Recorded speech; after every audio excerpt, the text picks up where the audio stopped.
How you doing, guys? It's Big Mac Dance School here again. Just got a quick update with my Shadowsun alternative. The miniature was bought from wargameexclusives.com.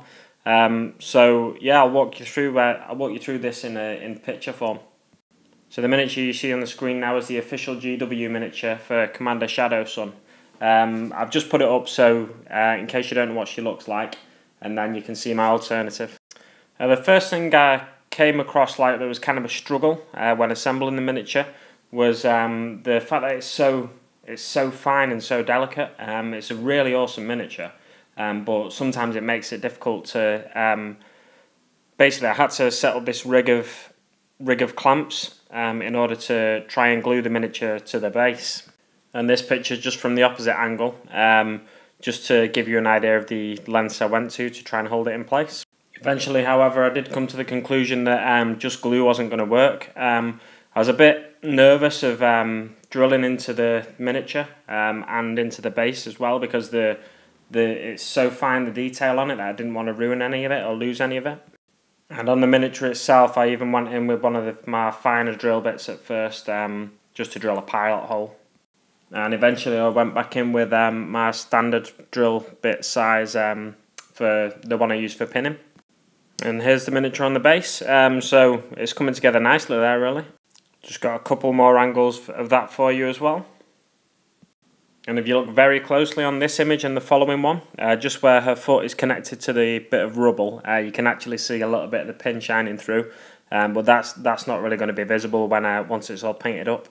So moving on, I thought I'd go ahead and base coat the miniature.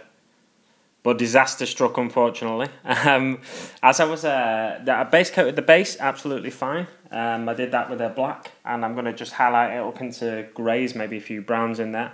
But then, as you can see in the image on your screen now, I had a bit of a disaster with the actual miniature. So as I was spraying, I noticed it sort of clogged up around her facial features, and I completely lost all the features on the face. I don't know if it was too cold when I was spraying or if I was spraying too close. I was kind of rushing it, to be honest, so it was probably just an issue with that. So what I did, I just chucked it straight into a little jar of Dettol. I've left it overnight and then gone through the process of stripping it. So on the screen now is the miniature after probably about 15 to 18 hours in a jar of Dettol. You can see it's loosened up the paint somewhat there. And then I went on to attack the miniature with a toothbrush, or a couple of toothbrushes actually, one a little softer and one a little firmer, just to try and scrape as much of the paint off as possible and get into those key areas like the gun. It's got a lot of detail on there, I didn't want to lose any of that. And you will of course notice that the gun is now separate from the body of the miniature again. It just came off when I was holding onto it and trying to scrape some of the paint off. The glue's probably been weakened a little bit by the Dettol.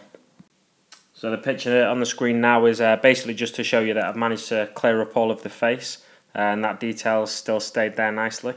This miniature being from a company I've not used before, I was a little nervous that the Dettol may have dissolved some of the finer details of the miniature, but it doesn't seem to have done it too much harm at all. So hopefully, I'll give this a couple of days to dry. Once I get back from working in Cornwall, that'll be like Friday evening. May get it base coated again, and then may start painting it over the weekend. But I'll update you with a video rather. So thanks very much for watching, guys, and I will see you on the battlefield.